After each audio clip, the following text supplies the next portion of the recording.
Hey, good morning, everyone. It's Thursday morning in Georgia, and Faith, you know what that means. Community focus. Community focus. Every week, we travel around the state of Georgia virtually, talking to a city official. Today, we have the mayor of Toccoa, a good citizen, and Steve Payson's our good citizen today. We're going to continue this discussion about the homeless and effective homeless ministries.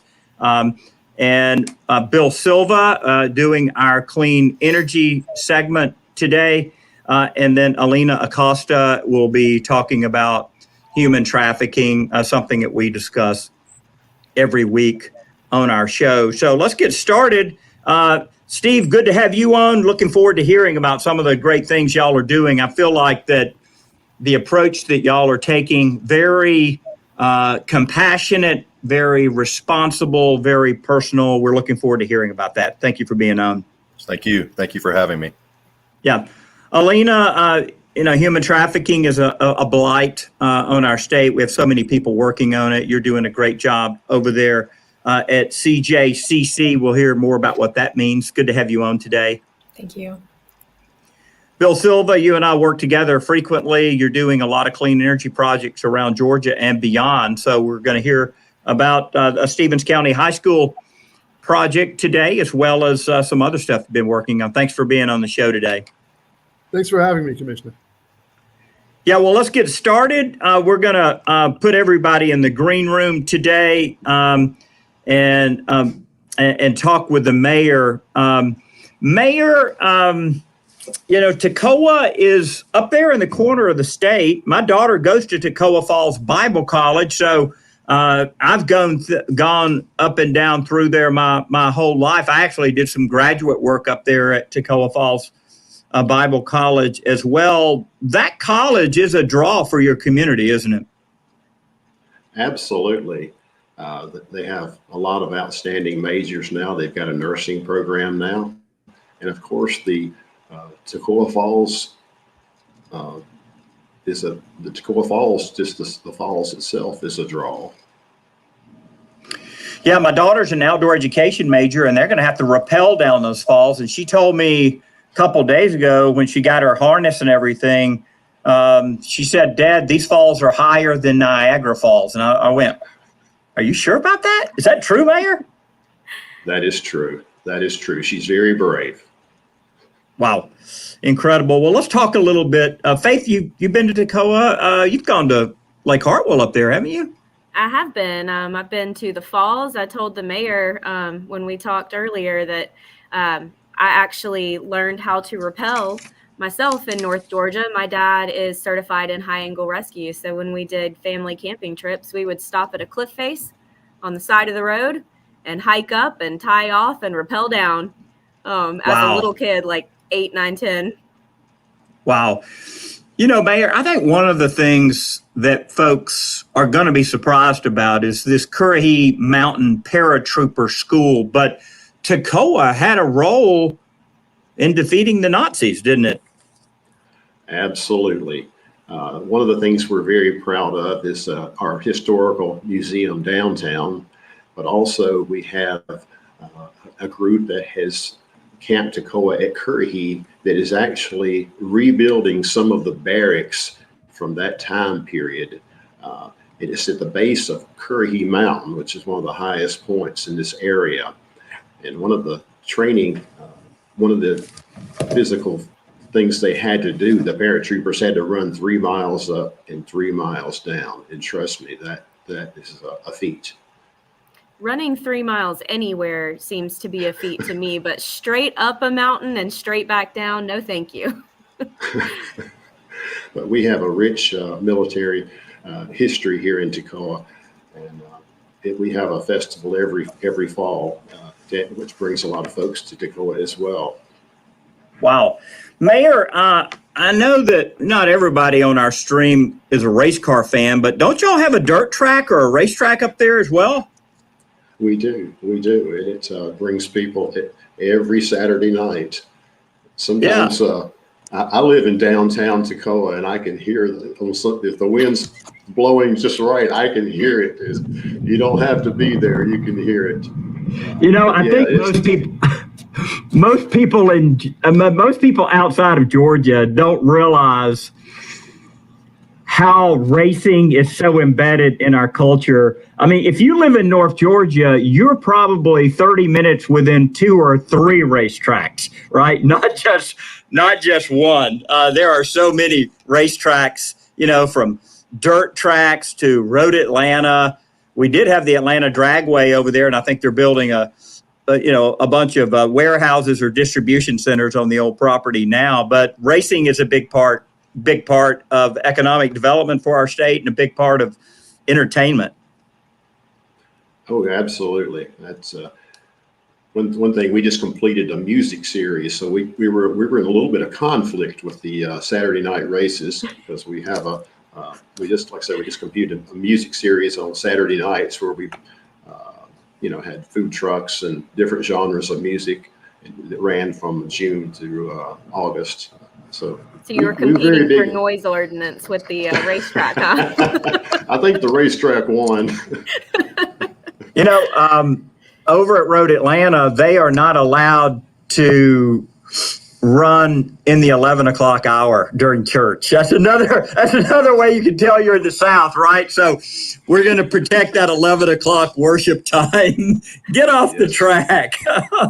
I've gone out sometimes and done the service out there for racing events. I'll have a little, I'll have one of my sons play the guitar or someone else, and I do a little sermonette, so because I'm a preacher and I love getting people together, for any reason almost. But Mayor, as we wrap up, just tell me a little bit about what's going on with economic development and tourism in Toccoa right now. Well, we have, as far as economic development, we have being mayor, you serve on the Development Authority Board, and we're looking for prospects. We're talking with prospects. We got a Haystone Brady Industrial Park that has space, so we're always open for business. But quality of life is one thing that we at the city are very high on. I think it not only for our existing folks here in Toccoa, but I think for new business and industry to come here. I think when they see some of the festivals, how we support the arts, I think that will help us down the road. We have infrastructure projects going on right now. We're refurbishing our wastewater facility and what we call our Rose Lane wastewater facility. It's a multi-million-dollar project. But as far as quality of life projects, we have our Lake Toccoa facilities that we're very proud of. We have a golf course, a restaurant. Mm-hmm. We have, and now we've just completed a walking trail around the lake that will bring the non-golfers to have a beautiful place to exercise. So Toccoa is open for business without a doubt. Amen. Mm-hmm. Great, Mayor. Well, thanks for your service, and I really and you're up for re-election, but you have no opposition, so you're obviously doing something right, Mayor. Yeah. Thank you. I wish I could say the same for myself, that I didn't have opposition, but it is comes with the territory, right? So thank you very much, Mayor, for being with us. Appreciate all you do. Thank you, Commissioner. Hey, let's pull Steve in. Steve, let's get you centered up there. Yes, sir. Steve, you work with a ministry there, the Hope Center. And Faith, let me ask you, here at trivia time, do you know that at one time, the strongest man in the world was from Toccoa, Georgia? Faith, did you know that? And do you know who that person was? I did not know that, so no, I don't know who that person was. Okay, let's check with Steve. Steve, who is that man? Well, his daughter is my next door neighbor. I live right next door. To where he grew up, and his name's Paul Anderson, and he is a legend in this community. Not just because of his strength got on the platform. One of the most generous, kind God-fearing men you'll ever meet. He did a lot. He's done a lot. His legacy lives on. Yeah, That's super Steve, cool. I had a chance. I forget which Olympics he was in. Maybe it was the 1956. 56 Olympics. And 1970 or so, he came to my church and quote, performed. It wasn't just a performance. He shared his testimony. I saw the man take a nail and with his hand drive it in. into a 2x4. Right. Right. I mean, Faith, he wasn't a tall guy. He was a short guy. But he did that clinch thing. What do you call that, Steve, where they pick it up and then they clinch and lift it up? What is that? Clean and jerk. Clean and jerk. So, and at one time, Faith held the world record, and he's from Toccoa, had a children's home, right, Steve, up there? Right. Down in Vidalia. In Vidalia, he has a home for troubled teens. And I have friends that went through that. Prior to moving here, I had friends that served with me when I was a youth pastor at Blackshear Place in Oakwood, that two of them that came out of that home. And it's an incredible home. And moved here in 2007 and met the family. My wife grew up in the extended family with the Schaefer side of the family. Paul Anderson's daughter married Nancy Schaefer's son. So she's a Schaefer now. If you remember Nancy Schaefer, a state senator. And so that family's connected. And my wife grew up in that home. And so we're very close with them. Evan actually just lives 3 doors up from them. And so it's a small community. This is his park is right across the street. Paul Anderson Park is right across the street from Evan's house. Wow. And so we have this community is great. Let me say this, by the way, because I know she's going to watch. My wife is the president of the Chamber of Commerce here, and this community is so blessed with great leadership. There really is an eye on the ball of making this a better place to live. It's a great place to live already. Our city leadership, our county leadership are outstanding. I could not do what I do without the city leadership. They allow me to do what I do and gave me the facility to do it, and have allowed me to do whatever I want to do in that facility. And it's just been tremendous.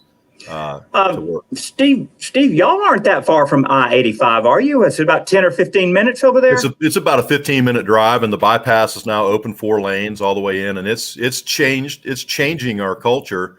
The focus is still in the downtown area, and should be, and it's grown tremendously. But the traffic flow will get a whole lot more increased because of the traffic work that's happening down in the Jefferson area all the way up to the border. So we're actually a shorter way. It's shorter, but nobody wants to get off I-85. But it's a shorter route to come up through Toccoa and go down through Gainesville. Wow.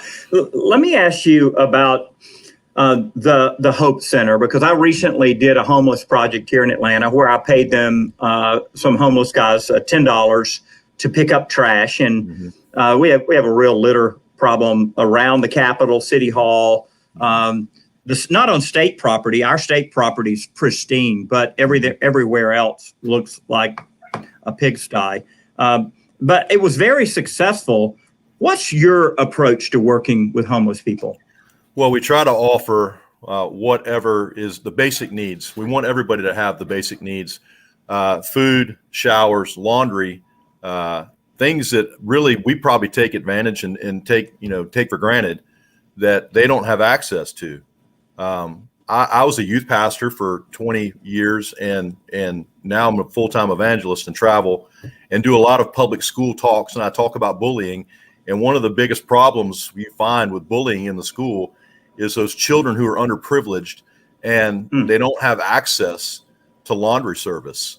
And so part of what we learned in this process, and it's a learning process, is to serve those students. And so we actually send bags to the school. You're familiar with the backpack ministries that take place, the food to kids. Yes. We send bags to the school, and if there's students that the counselors recognize that need hygiene help, we will step in and we'll help do their laundry. And it's amazing. It's amazing, and because they are picked on, and that's near and dear to my heart. And I've spoken to over 500,000 students across the country in these assemblies that I do about choices and about bullying and all the drugs and all that stuff. That it's a big deal. Faith. I mean, it's sometimes there are things which are so logical, but we never think about them. And I honestly, I haven't thought about the laundry issue. I mean, that's a very basic, practical need. Can't really have government do that, Faith. I mean, that's pretty cool, isn't it? Yeah, the laundry and the shower service. And then you guys also have a clothes closet, right? Right. So if you're one of the things that the unhomed population has to deal with is you can't get a job if you look like you're homeless. And so just having access to clean clothes and showers so that they can, reach out for those resources is just huge. Yeah. Steve, let me ask you, because you guys do, you do the basic needs on one side, serving about 3,400 meals a month. You got your own chef, and then you got the literacy center providing, GED opportunities and training. Do you find that homeless people, most of them want a better life? Are they wanting to go to that next level, or have they just gotten used to living on the streets and they're willing to stay there? What I've found in my journey through this, and it has been educational. There's really two categories, and I hate putting people in category, but there's two pathways. You do have those who probably are struggling with mental issues, and that's another major issue in our homeless population. Is there's not really anywhere to get help for the mental health, and so what happens when they can't get their medications or they can't get help, they go to substances to get those helps, and then there's a problem there. We also provide, I didn't mention this up front, I have 2 paid licensed counselors that was huge too. on the premises for drug. Wow. Yeah, we do outpatient drug. We actually started the Wellness and Recovery Center this past calendar year. It was under the Hope Center. It kind of got big. The payroll got huge. But so they're still in operation, but there's now a detox facility in our community that services all populations. And so that's one challenge. The other challenge is a lot of single parents. That's near and dear to my heart. I help them all, and we do our best to do the best for them. But that's another population that's just an entirely different population with different aspirations. So you find the single parents are very active in our GED program. They're very active in our job search program. We partner. I'm about partnership. I'm limited in my time. I travel 180, 200 days a year preaching. And so I'm limited. I have a great team, but we also partner with North Georgia Tech, who's now run by John Wilkinson, former senator from our area. And then also the GED program is through them. But we also partner with our local schools. All the school counselors are involved in our ministry. And we do the laundry, which I explained earlier. We also, during COVID, we distributed over 500 boxes of food to families in need. Most of those were identified with the public schools. And this was a week's worth of food. It was a lot of food. I try to explain to people, you have no idea how much food, but we were running back and forth to Clayton, to the food bank, every other day, because we would just have, there's so much demand. Well, Steve, I could talk to you all day about this. I do want to come up and have a meal with you all. And so let's Faith, let's get that scheduled. So really appreciate all you're doing up there. Fantastic work. Thank you for having me. Yeah, Thank you. Thanks, great. Steve. Hey, let's bring Bill Silva in.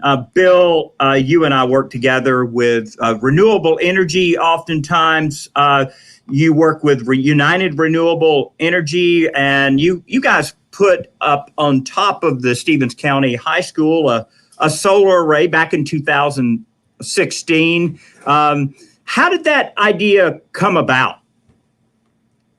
You're muted, Bill. Let's get you unmuted here, Bill. Hang on a second. I'm going to unmute. Okay. Oh, wait a second. That to myself, so apologies. Okay. Yeah, so Commissioner Eccles, thanks for having me on. Yeah, absolutely. The plan was actually to put it on top of the high school, and we looked and we worked with the school Board of Education there in Stevens County on a few different school projects, and worked with Georgia Power and through the Public Service Commission on some of the programs that you put in place over the years to develop a project. We ultimately were able to do a much larger project by doing it on the ground. So we leased some land over off of Rosebud Lane that is part of the complex for the Stevens County High School. And we have leased land and developed and built a solar project there that generates clean, renewable energy, sells it back to Georgia Power, and with no impact on our avoided costs and our rates of energy for the state, which was something I think the PSC has done a great job in leading Georgia that way. And so that has brought back both tax revenue for that site as well as business activity to the area. In building these projects, we calculated we used over 30 local businesses from contractors, labor providers, as well as restaurants, hotels, and a lot of economic activity from that engagement. Wow, that's neat. Bill, it seems like so many of our big solar arrays are in South Georgia. Does the rocks up in North Georgia, the granite, the difficulty of getting into the soil, does you feel like that impacts where these arrays are going, or is it mainly the price of land? Well, what we always do as a business is we say, well, we'll go where the fish are and not where the boats are. And everyone was developing projects in South Georgia for solar for a lot of reasons. One, the land is cheaper. Two, it tends to be more agricultural in nature and more open and lowering development costs. So a lot of folks early on went to that. We took a different tact, and we engaged early with the Economic Development Office up there in downtown Toccoa in Stevens County with Tim Martin and also with the new president and CEO, Brittany Ivy, who was instrumental in some of those early projects as well. And they said, hey, wait, we've got land. We are an environment that's very friendly to business. We're going to help you to develop this. And so we came in 2014 and developed our first project there under one of the first Georgia Power programs that you were part of putting in place. And then came back again in 2016 and then 2017 on this piece of land that we had originally leased from the county. We ultimately ended up buying that piece of land. So now that's on the tax rolls. We pay our taxes every year. It's made it productive for the community there, and also have some ongoing activities there that we use in terms of maintaining the sites and have really found a great environment to work in up there in Toccoa. A final question today, and we have a very fast-moving show, but how can folks find out about United Renewable Energy, and why should they contact you?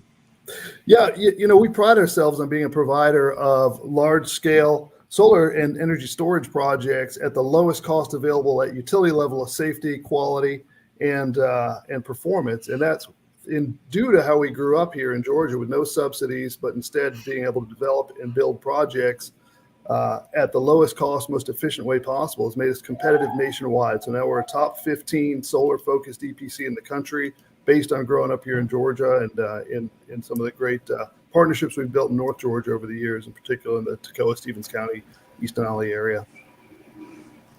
Yeah, I appreciate you being on today. Thanks for the good work you're doing to help Georgia transition to a clean energy economy, Bill. Thank you. Thanks for having me, Commissioner. Thanks, Bill. Thank you, Faith. All right. Well, coming up on our last segment, and Faith, you're going to be handling most of this interview. We always focus on the fight against human trafficking. I have an op-ed in this week's Washington Times that I co-authored with young B. Dale, who was on our show just a couple of weeks ago, and is talking about the Asian human trafficking in brothels / spas, karaoke bars, very, very various things. People are going to be shocked. You can just Google my name, Tim Eccles, and Asian trafficking and see more. Lena, you work closely with the Attorney General's office. You're in the Criminal Justice Coordinating Council, a group that I've had some experience with before I was elected to the commission and one of the boards I served on. So welcome to Community Focus today. Thank you for having me. Hi, Alina. Well, Faith's going to interview you today. I'm going to drop off the stream and get ready for a meeting here at the commission, and then Faith will bring everybody back and say goodbye to them. But we appreciate you being on today, Alina. Thank you. Thank you. So, Alina, the CJCC, like Commissioner Eccles said, that's the Criminal Justice Coordinating Council, which is why we shorten it to CJCC. It's a bit of a mouthful. It is. But the CJCC runs our statewide human trafficking task force. So tell us a little bit about the task force and the types of members who can join. Yes.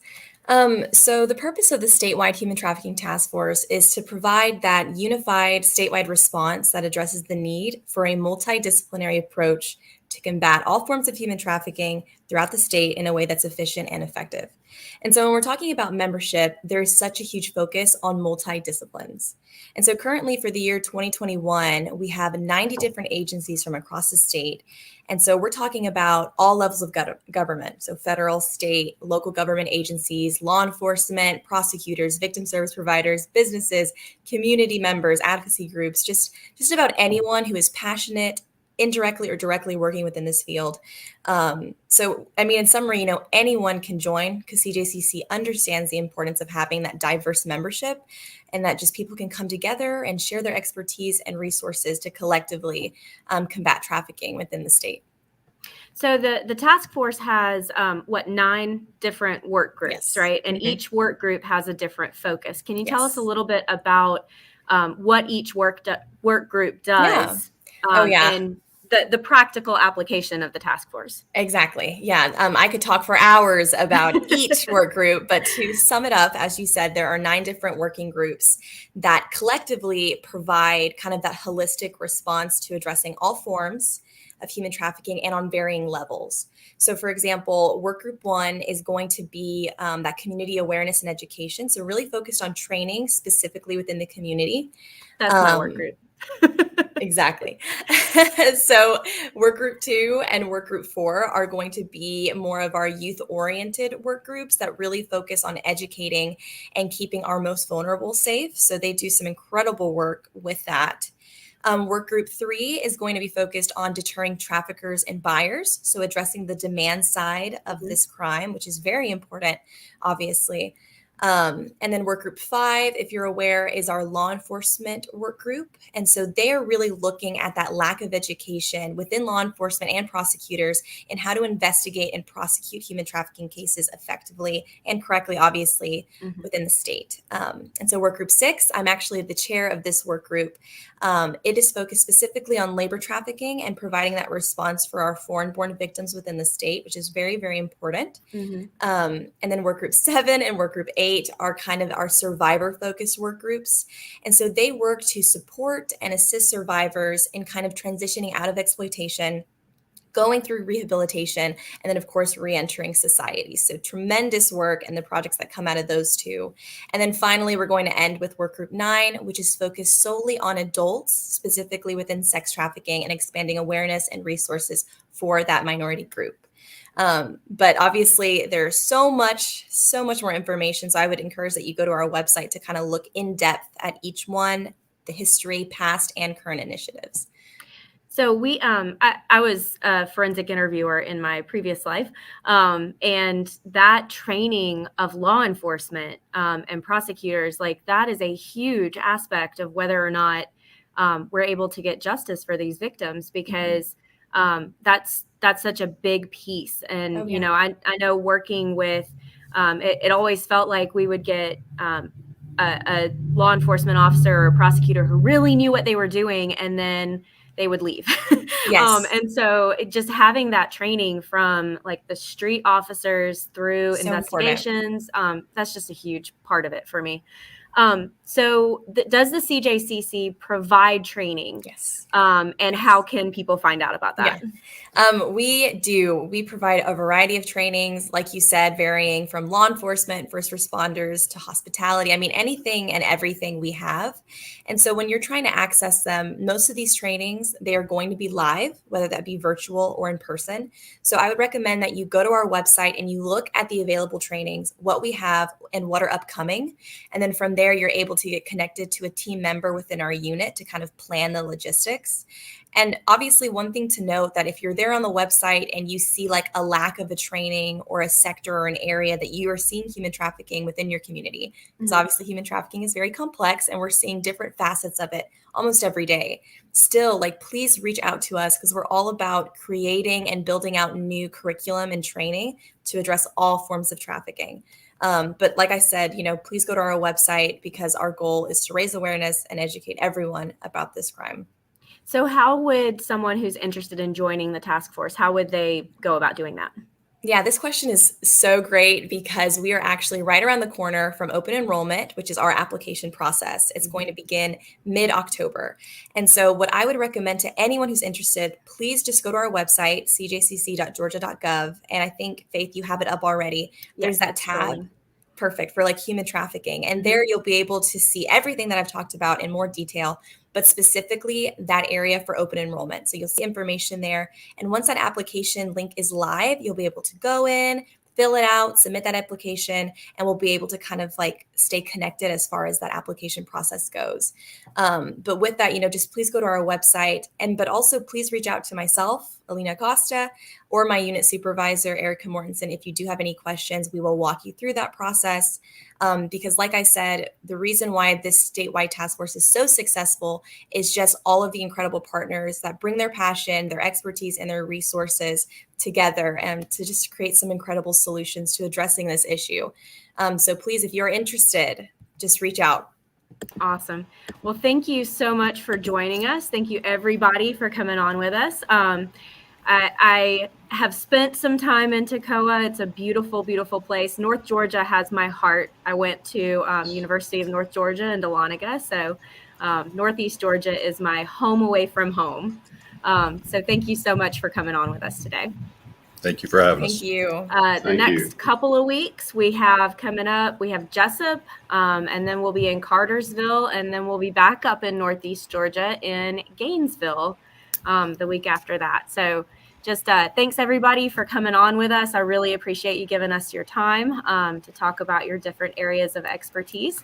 And we will chat later. Thanks so much. Thank you. Thank you.